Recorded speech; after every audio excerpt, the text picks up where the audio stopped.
የወንጌል እውነታ ኢየሱስ ክርስቶስ ጌታ ነው። ሐዋርያ ጳውሎስ እንደዚህ አለ፣ በወንጌል አላፍርም፣ የእግዚአብሔር ኃይል ለማዳን ነው። ለማዳን የሆነውን የእግዚአብሔርን ኃይል የተገለጠበትን ወንጌልን አላፍርበትም ሲል ሐዋርያ ጳውሎስ እንሰማለን። የእውነት እላችኋለሁ ወንጌል የሚያኮራ፣ ወንጌል የሚያስደስት፣ ወንጌል ዘላለማዊ አጀንዳ የተፈጸመበት እውነት ነው። አንድ የእግዚአብሔርን ቃል አንብብላችሁ ብዙዎቻችሁ ከዚህ በፊት ሰምታችሁታል። እንደዚህ የሚል ቃል ነው። ኤፌሶን ምዕራፍ 1 ቁጥር 4 ላይ ዓለም ሳይፈጠር በፊቱ ቅዱሳን ነውር የሌለን በፍቅር እንሆን ዘንድ በክርስቶስ መረጠን። ዓለም ሳይፈጠር፣ አዳም ሳይፈጠር፣ ጨረቃ፣ ፀሐይ፣ ከዋክብት ሳይፈጠር፣ መሬት ሳይፈጠር፣ በምድር ላይ ያሉ ስርዓቶች ሳይፈጠር፣ ዓለም ሳይፈጠር በፊቱ በራሱ በእግዚአብሔር ፊት ቅዱሳን ነውር የሌለን በፍቅር እንሆን ዘንድ በክርስቶስ መረጠን። ታዲያ ይህንን በክርስቶስ የሚለውን የቃል ምስጢር በእግዚአብሔር መንፈስ በጌታ በኢየሱስ ስም አሁን መስማት እንጀምራለን። የእግዚአብሔር መንፈስ በልባችን ውስጥ እምነትን መፍጠር ይጀምራል። የእግዚአብሔር መንፈስ በልባችን ውስጥ ፈውስን መስራት ይጀምራል። የእግዚአብሔር መንፈስ አሁን በምናገረው ቃል ውስጥ በእናንተ ሕይወት ላይ ያልተሰሩ ነገሮች መሰራት ይጀምራሉ። ያልተጠገኑ ነገሮች መጠገን ይጀምራሉ። ግራ የገባችሁ ነገሮች እግዚአብሔር ዛሬ ብርሃኑን ያበራላችኋል። ዓለም ሳይፈጠር በፊቱ ቅዱሳንና ነውር የሌለን በፍቅር እንሆን ዘንድ በክርስቶስ መረጠን። የመጀመሪያው መሰረት እግዚአብሔር አንተን አሁን እየሰማኸኝ ያለሁን፣ እግዚአብሔር አንቺን አሁን እየሰማሽኝ ያለሽውን ዓለም ሳይፈጠር ፀሐይ፣ ጨረቃ፣ ከዋክብት ሳይፈጠር እናንተ እዚህ ምድር ላይ ሳትመጡ በፊቱ በራሱ በእግዚአብሔር ፊት ቅዱሳን ነውር የሌለን በፍቅር እንሆን ዘንድ በክርስቶስ መረጠን። ይሄ አንድና ትልቁ መሰረታችሁ ሊሆን ይገባል። እግዚአብሔር ድንቅ በሆነ አሰራሩ የሰራው ድንቅ ስራ ቢኖር እናንተን ዓለም ሳይፈጠር በፊት እንደዚህ አይነት ስብዕና ያላችሁ ሰው እንድትሆኑ አድርጓቸዋል። በጣም ትልቁ ምስጢር ግን ያለው ዓለም ሳይፈጠር በፊቱ ቅዱሳን ነውር የሌለን በፍቅር እንሆን ዘንድ በክርስቶስ መረጠን። አሁን የምናየው የእግዚአብሔር ቃል መረዳት በመንፈስ ቅዱስ በልባችሁ ውስጥ የሚታተመው የእግዚአብሔር ቃል መረዳት፣ የእግዚአብሔር መንፈስ አሁን በልባችሁ ላይ የሚሰራው የቃል ብርሃን በክርስቶስ የሚለው ነው። በክርስቶስ ሲል ምን ለማለት ነው? ብዙዎቻችን በክርስቶስ የሚለውን ቃል በክርስቶስ መረጠን የሚል ቃል ስናነብ ወይንም ሲነበብልን ወይንም በዚህ ቃል መሰረት ስንገለገል ብዙዎች ሰዎች ውስጥ የሚቀረጸው በክርስቶስ የሚለው ቃል አብና መንፈስ ቅዱስ ቁጭ ብለው ኢየሱስ ክርስቶስ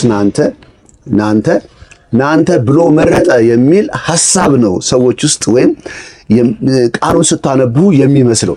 ዓለም ሳይፈጠር በፊቱ ቅዱሳን ነውር የሌለን በፍቅር እንሆን ዘንድ በክርስቶስ መረጠን ሲል እንደዛ ይመስላል። ድሮ ትምህርት ቤት እያለን አለቃ አለ እና አለቃው ለምሳሌ አንዳንድ ጊዜ ዳይሬክተሩ አንዳንድ ስራ ማሰራት ሲፈልግ የሆነ ነገር ሊያዝ ሲፈልግ አለቃውን ይጠራውና 3 ልጆችን ከክላስ ይዘና ይለዋል እና አለቃው ይመጣና ወደ ክፍል ገብቶ 3 ልጆችን እንትናና ተሰማና ኃይሉና እያለ ይጠራና 3 ልጆችን ዳይሬክተሩ ለሚፈልጋቸው ዓላማ ይሆናሉ ብሎ ያሰባቸውን ሰዎች 1 2 3 መርጦ ይዞለት ይሄዳል።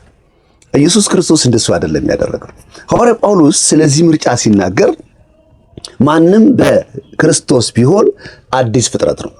ስለ ኒው ክሬሽን በራሱ ኢየሱስ ክርስቶስ ስለፈጠረው ኒው ክሬሽን ነው በምትለው ቃል የሚወክለው እንጂ ኢየሱስ ክርስቶስ አብና መንፈስ ቅዱስ ተቀምጠው ኢየሱስ ክርስቶስ እንትናና መረጠ የሚል እሱንማ እከሌ ተብሎ ይባል የነበረውን ያንን አሮጌውን ሰው የመጀመሪያውን አዳም ኢየሱስ ክርስቶስ በመስቀል ላይ ሰቀለው ማለት አስወገደው።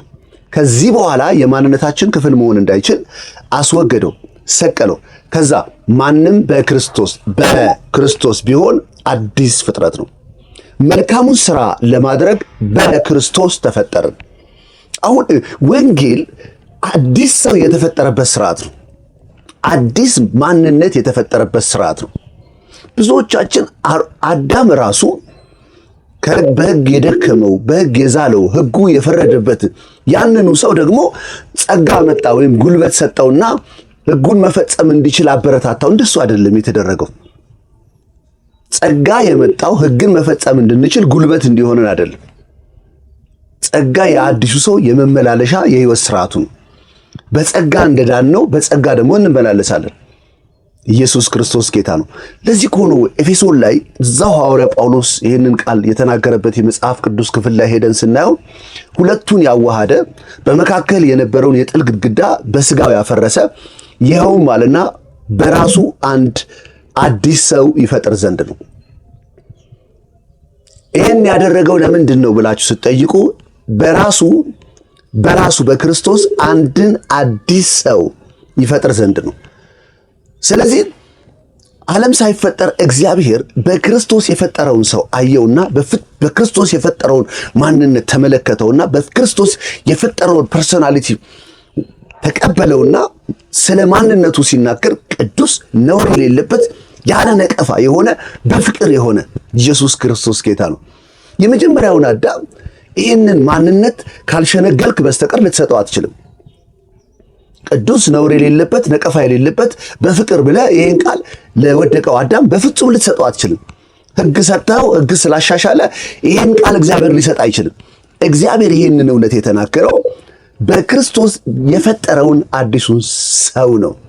ማንም በክርስቶስ ቢሆን አዲስ ፍጥረት ነው።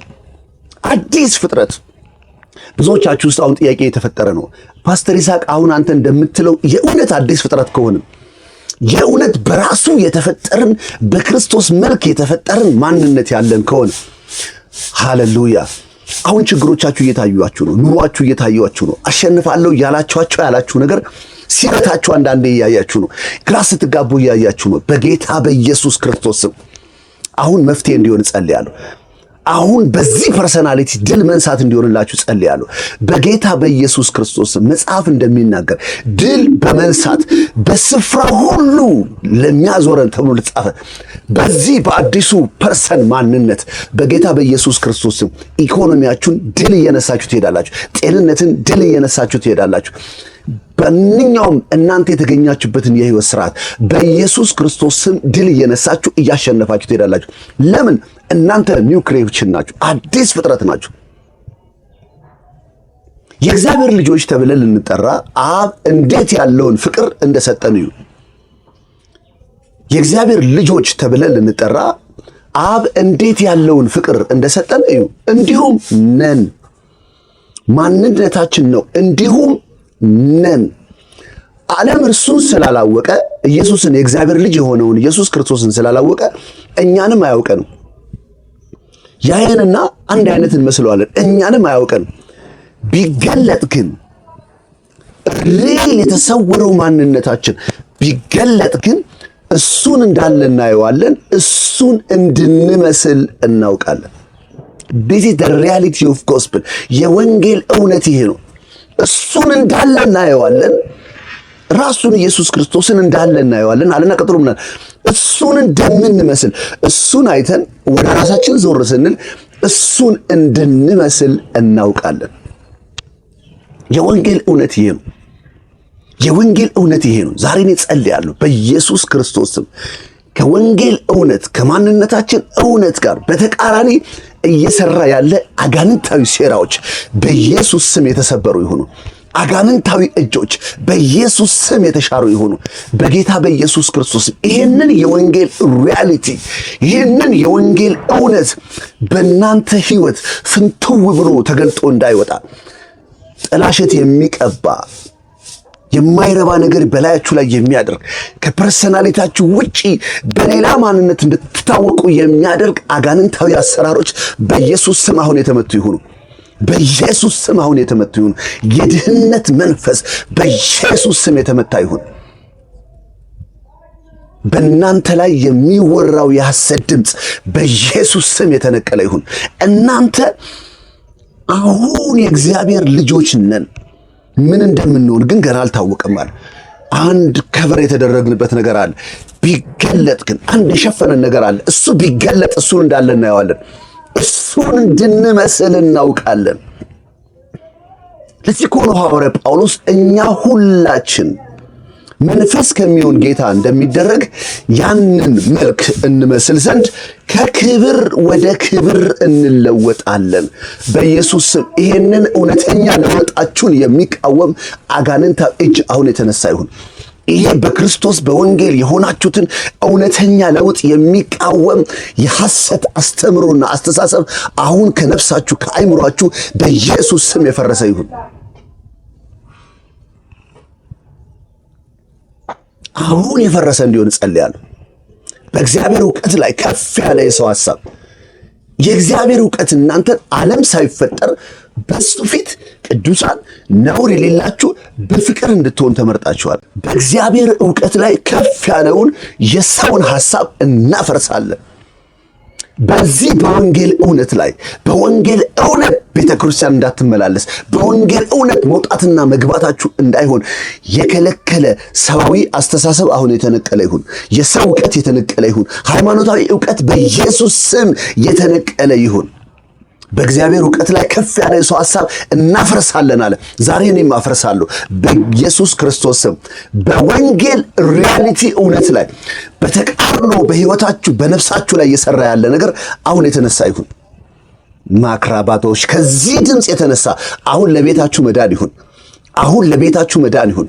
ኢየሱስ ክርስቶስ ዘኬዎስ ቤት መጣ። ዘኬዎስ ጌታን ኢየሱስ ክርስቶስን ለማየት ናፈቀ፣ ለማየት ጓጓ፣ ለማየት ፈለገ። ፍጥረት እየናፈቃችሁ ነው የእግዚአብሔር ቤተሰቦች። የፍጥረት ሁሉ ናፍቆት የእግዚአብሔር ልጆችን መገለጥ ይጠባበቃል። ፍጥረት እየተጠባበቃችሁ ነው በኢየሱስ ክርስቶስም። ከዛ ኢየሱስ በዘኬዎስ ቤት ዛሬ በአንተ ቤት ሆን ዘንድ ይገባል አለ። ገብቶ ከደቀ መዛሙርቱ ጋር ተሰብስቦ የቀረበላቸውን እየበሉ እያለ ምንም እንኳን አልተናገረውም። በኢየሱስ ክርስቶስ መገኘት ብቻ ዘኬዎስ በልብ ውስጥ መንፈስ ቅዱስ ስራውን መስራት ጀመረ። በልብ ውስጥ መንፈስ ቅዱስ የይቅርታን ልብ መስራት ጀመረ። የምህረትን ልብ መስራት ጀመረ። ያጠፋውን ጥፋት ተወቅሶ ከዚህ በኋላ የበደልኩትን በደል እመልሳለሁ፣ ከሰው በግፍ የወሰድኩትን እመልሳለሁ ብሎ ካራክተሩ ሲቀየር ታያላችሁ። በኢየሱስ ክርስቶስ ስም እናንተ የእግዚአብሔር ልጆች ናችሁ። እናንተ አዲስ ፍጥረት ናችሁ። እናንተ ዓለም ሳይፈጠር በፊት ቅዱሳን ነውር የሌላችሁ በፍቅር እንድትሆኑ በእግዚአብሔር የተመረጣችሁ ናችሁ። ከዚህ የተነሳ ከዚህ ቀን ጀምሮ በመገኘታችሁ ሰዎች መፈወስ ይጀምራሉ። በመገኘታችሁ ከዚህ ቀን ጀምሮ ለውጥ መምጣት ይጀምራል። በመገኘታችሁ በጌታ በኢየሱስ ክርስቶስ በመገኘታችሁ አንድ ሰው አሁን መነሳት ይሁንልህ በጌታ በኢየሱስ ስም። በልብ ውስጥ ድምፅ እየፈለክ ቃል እየፈለክ አዋጅ እየጠበክ ያለ የነበርክ ሰውዬ አሁን መነሳት ይሁንልህ። አሁን መነሳት ይሁንልህ በኢየሱስ ስም። ከዚህ ቀን ጀምሮ እስከ ዛሬ ድረስ አንድ ቦታ እየተንፏቀቅ የኖርክበት ዘመን አሁን በኢየሱስ ስም ማብቂያ እንዲሆን ተናገርኩ በጌታ በኢየሱስ ክርስቶስ ስም። ሃሌሉያ።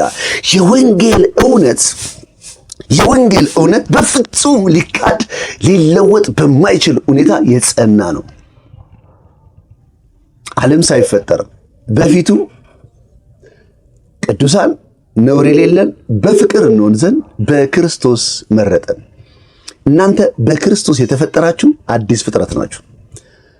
መልካሙን ሥራ ለማድረግ በክርስቶስ የተፈጠራችሁ አዲስ ፍጥረት ናችሁ። ብትገለጡ እሱን እንዳለ ታዩታላችሁ። እሱን እንድትመስሉ የታወቀ ነው። እኛ ሁላችን መንፈስ ከሚሆን ጌታ እንደሚደረግ ያንን መልክ እንመስል ዘንድ ከክብር ወደ ክብር እንለወጣለን በጌታ በኢየሱስ ስም። ከዚህ ቀን ጀምሮ ለውጣችሁ ዕለት በዕለት መምጣት ይጀምር። ከዚህ ድምፅ የተነሳ ከዚህ ቃል የተነሳ በኢየሱስ ስም ለውጣችሁ ዕለት ዕለት እየመጣ እንዲሆን ጸልያለሁ። ለውጣችሁ ዕለት ዕለት እየጨመረ እንዲሄድ በኢየሱስ ስም ጸልያለሁ። ዛሬ ከሰማችሁት ቃል የተነሳ በጌታ በኢየሱስ ስም ለብዙዎች ፈውስ የምትሆኑበት የእግዚአብሔር ክብር በእናንተ ይገለጥ። ያቺ ሳምራዊቷ ሴት በብዙ ጥያቄ ውስጥ፣ በብዙ ግራ መጋባት ውስጥ፣ በብዙ አለመጽናት ውስጥ፣ በብዙ አፍረት ውስጥ የኖረች ያቺ ሴት አንድ ቀን ኢየሱስን አገኘች። ስትመለስ ለከተማው መፍትሄ ሆና ተገለጠች። ስትገለጥ ለከተማው ሁሉ ወደ ኢየሱስ የምትጠቁም ወንጌላዊ ሆና ተገለጠች። ዛሬ እኔ ጸልያለሁ በጌታ በኢየሱስ ክርስቶስ ስም። ዛሬ ከሰማችሁት ከማንነታችሁ የተነሳ ለብዙዎች መፍትሄ እንደምትሆኑ በኢየሱስ ስም የእግዚአብሔር ክብር ያረጋግጥላችኋል። በጣም ወዳችኋለሁ። ፓስተር ይስሐቅ